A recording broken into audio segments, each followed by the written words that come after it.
Kauna-unang Ngiting Kapuso Project ng GMA Kapuso Foundation, hindi lang libreng pustiso ang layuning maibigay sa mga beneficiary. Hangad din nating maibalik ang kanilang tiwala sa sarili. At ngayon, handa na silang ipakita ang kanilang bagong ngiti. Isang ngiting puno ng pag-asa, saya at bagong simula.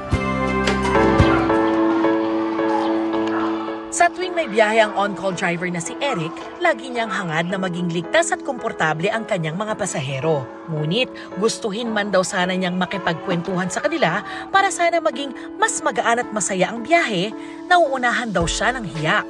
Wala na kasi siyang mga ngipin. Kaya sa umarap sa mga tao, siyempre wala akong pustiso na maganda yung tsura.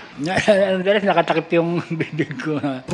Ang kwento ni Eric ay sumasalamin sa karanasan ng iba pa nating kababayan na nangangarap din na magkaroon ng pustiso.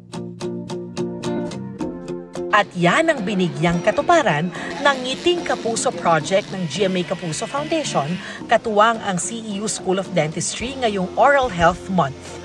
2 linggo matapos na mailalim ng ating mga beneficiaries sa oral screening at impression setting, ibinigay na natin ang kanilang libreng pustiso. Ngayon, full of confidence na silang nakakangiti. Malaki po talaga ang epekto ng ipin sa ating pagkatao, lalo na sa ating tsura.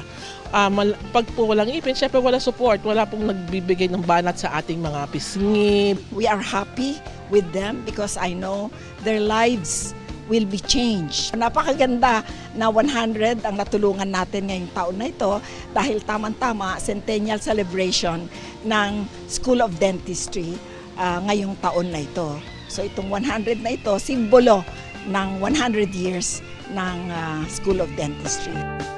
Hangad namin na maraming oportunidad ang magbukas para sa inyo at makatulong ito sa pag-unlad ng inyong buhay. Maraming salamat sa Ngiting Kapuso, sa libreng pustiso na ibinigay nila. Makatulong na po ito sa pagharap ko sa mga pasahero ko. Sa mga nais mag-donate, maaaring magdeposito sa aming bank accounts o magpadala sa Cebuana Luwilier. Pwede rin online via GCash, Shopee, Lazada at Globe Rewards.